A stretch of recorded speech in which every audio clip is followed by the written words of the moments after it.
ለኢትዮጵያ ብልጽግና ወሳኝ አቅም ያለውን የአማራ ክልልን ግብርና ማዘመንና ማሸጋገር እንደሚገባ ምክትል ጠቅላይ ሚኒስትር ተመስገን ጥሩነህ ገለጹ። ምክትል ጠቅላይ ሚኒስትር ተመስገን ጥሩነህ የአማራ ክልል የግብርና ትራንስፎርሜሽን የ10 ዓመት መነሻ እቅድ ላይ ከምሁራንና ከባለድርሻ አካላት ጋር ምክክር አድርገዋል። ምክትል ጠቅላይ ሚኒስትር ተመስገን ጥሩነህ በምክክሩ ባደረጉት የመክፈቻ ንግግር ሀገራዊ እድገትና ብልጽግናን ለማረጋገጥ ሀገራዊ አቅምን ሀገር በቀል የፖሊሲ እይታና የትግበራ ሂደት ታሳቢ ተደርጓል ብለዋል።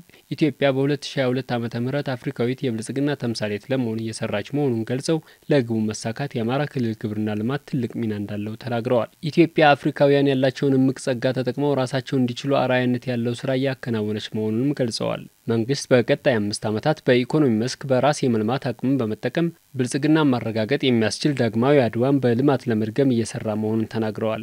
የአማራ ክልል የግብርና ትራንስፎርሜሽን እቅዱን በአግባቡ አዳብሮ ወደ ትግበራ ማስገባት ሀገራዊ ግቡን ለማሳካት የጎላ አበርክቶ እንዳለው ገልጸዋል። የአማራ ክልል ርዕሰ መስተዳድር አረጋ ከበደ በበኩላቸው ክልሉ የተለያዩ ሰብሎች ለማምረት ምቹ ስነ ምህዳር ያለው እንደመሆኑ አቅምን አሟጦ በመጠቀም ምርትና ምርታማነትን ማሳደግ ይገባል ብለዋል። ባለፉት ጥቂት ዓመታት ከአመለካከት ጀምሮ አርሶ አደሩን ተጠቃሚ ለማድረግ በተከናወኑ ተግባራት የተሻሉ ውጤቶች መታየታቸውንም አንስተዋል። ክልሉ ለግብርና ስራ ምቹ ስነ ምህዳር ያለው እንደመሆኑ እምቅ አቅሙን ለይቶ ግብርናውን ለማዘመንና ምርትና ምርታማነትን የበለጠ ለማሳደግ የተጀመሩ ስራዎች ተጠናክረው ይቀጥላሉ ብለዋል።